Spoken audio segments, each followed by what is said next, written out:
नमस्कार, आप देख रहे हैं बिहार तक और आपके साथ मैं हूं ऋचा शर्मा। बिहार लोक सेवा आयोग की तरफ से शिक्षक भर्ती परीक्षा का रिजल्ट जारी कर दिया गया है। ऐसे में उन सभी अभ्यर्थियों के चेहरे पर मुस्कान है जो इस एग्जाम में पास हो गए हैं। लेकिन इसी बीच काउंसलिंग से जुड़ी हुई बड़ी खबर सामने आ रही है। दरअसल काउंसलिंग पर रोक लगा दी गई है। घबराने की बात नहीं है। ऐसे अभ्यर्थियों की काउंसलिंग पर रोक लगा दी गई है जिन्होंने काउंसलिंग के दौरान कुछ गलतियां की थी। दरअसल काउंसलिंग के दौरान नाम की स्पेलिंग या फिर आधार नंबर गलत लिखने या फिर किसी और गलती के सामने आने के बाद शिक्षा विभाग के माध्यमिक शिक्षा निदेशक कन्हैया प्रसाद श्रीवास्तव ने जिला शिक्षा पदाधिकारियों से कहा कि ऐसे अभ्यर्थियों को विथ होल्ड कैटेगरी में डाल दिया जाए। ऐसे अभ्यर्थियों से 2 विशेष दस्तावेजों में कोई एक कागज उपलब्ध कराने के लिए कहा जाए।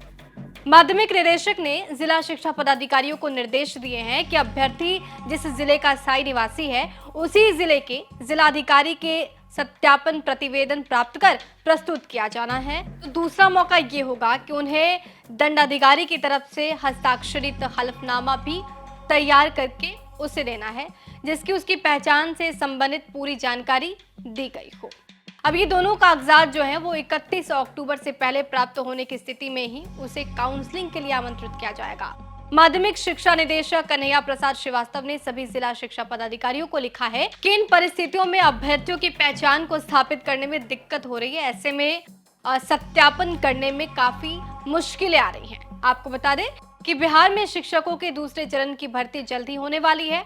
इसको लेकर हजारों बहालियां आने वाली है। वहीं चर्चा इस बात की कि एक बार फिर से शिक्षक भर्ती की प्रक्रिया बहुत ही तेजी से चलेगी। दूसरे चरण में 20,000 रिक्तियां आएंगी और इसकी जिम्मेदारी भी बीपीएससी को ही दी गई है। दूसरे चरण में लाखों रिक्तियां हैं और वैसी वैकेंसी एक बार फिर से आने वाली है। बीपीएससी को भी इसकी जिम्मेदारी दी गई है, यानी कि बीपीएससी एक बार फिर से शिक्षक बहाली प्रक्रिया को कराने वाली है। इसकी घोषणा पहले ही की जा चुकी है। 1,70,000 खाली पदों में से 1,22,000 के पद भर चुके हैं और जो बची रिक्तियां हैं अब जुड़ेंगी। 24 और 25 अगस्त को एग्जाम लिया गया था। कक्षा 1 से लेकर 5 तक के लिए परीक्षा हुई। इसका रिजल्ट बीपीएससी ने जारी कर दिया। इसमें अगर संख्या की बात की जाए तो 72,419 अभ्यर्थी सफल हुए, जिनमें सामान्य श्रेणी से 62,653 और उर्दू के 7,790 पदों पर चयन हुआ है और बचे हुए जो पद हैं वो बांग्ला के थे। इसके अलावा उच्च माध्यमिक यानी कि 11वीं से लेकर 12वीं के 7 और विषयों के रिजल्ट भी जारी कर दिए गए हैं। बचे हुए पदों पर भी जल्द ही नियुक्तियां निकाली जाएगी। कुल मिलाकर जो पद बचे हुए हैं उनको ऐड कर दिया जाए तो ये लाखों वैकेंसी आप कह सकते हैं। तकरीबन 1,20,000 जो पद हैं वो खाली हैं और ऐसे में एक बार फिर से बीपीएससी एग्जाम लेने वाली है।